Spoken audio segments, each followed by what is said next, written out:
Hello friends, இன்னைக்கு ஒரு working day, Wednesday, middle of the week. அப்போ தான் அந்த வீடியோ எடுத்துகிட்டு இருக்கேன். ஸோ பார்த்தீங்கன்னா நான் ரெடி ஆகிட்ட ஒர்க்குக்கு. ஒர்க் ஃப்ரம் ஹோம் எனக்கு. ஸோ அதனால் கொஞ்சம் பெனிஃபிட் இருக்குது. நிறைய பேர் ஒர்க்கிங் விமனாக இருக்கும், எப்படி வெயிட் லாஸ் பண்ணுறதுனே தெரியலன்னு கேட்குறீங்க. ஒர்க்கிங் விமனுக்கும் ஹவுஸ் ஒய்ஃப்க்கும் பெரிய டிஃப்ரென்ஸ்லாம் இல்லைங்க. எல்லாரும் வீட்டில் வேலை செஞ்சுட்டு இருக்கோம், இல்லைனா ஆஃபீஸில் போய் வேலை செய்கிறோம். அட்லீஸ்ட் ஒர்க்கிங் விமனுக்காவது ஒரு ஸ்ட்ரக்சர் இருக்கும். அதாவது நம்ம 9 o'clock அப்புறம் வேலை செய்ய வேணாம். அதுக்கப்புறம் நடுநடுவில் கொஞ்சம் கொஞ்சம் ஒர்க் ஃப்ரம் ஹோம் தான் செய்வோம். ஆனால் ஹவுஸ் ஒய்ஃப்க்கு எந்நேரம் வேலை இருக்கும். ஸோ விமென்னு எடுத்துக்கிட்டிங்கனாவே ஏதாவது ஒரு வேலை இருந்துகிட்டே தான் இருக்க போகுது.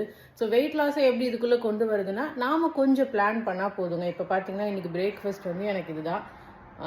தெரியுதா? ஓகே, ஆமாம், பனானா, ஆரஞ்சு, ஆப்பிள் அந்த மாதிரி எடுத்து வச்சுருக்கேன். ஸோ நம்ம வந்து விதவிதமாக செஞ்சு வெயிட் லாஸ் பண்ணணும்லாம் அவசியம் இல்லை. சிம்பிளாக சாப்பிட்லாம், அதுதான் வெயிட் லாஸ்க்கே ஹெல்ப்ஃபுல்லாக இருக்கும். ஸோ உங்களோட டேவை கொஞ்சம் பிளான் பண்ணிக்கிட்டிங்கன்னா, நீங்கள் ஒர்க்கிங் விமனாக இருந்தாலும் சரி, ஹவுஸ் ஒய்ஃபாக இருந்தாலும் சரி, வெயிட் லாஸை பண்ணலாம். ஆனால் அதுக்கு ஒரு நாள் முன்னாடியே நம்ம என்ன பண்ண போகிறோம்னு பிளான் பண்ணி வச்சுக்கோங்க.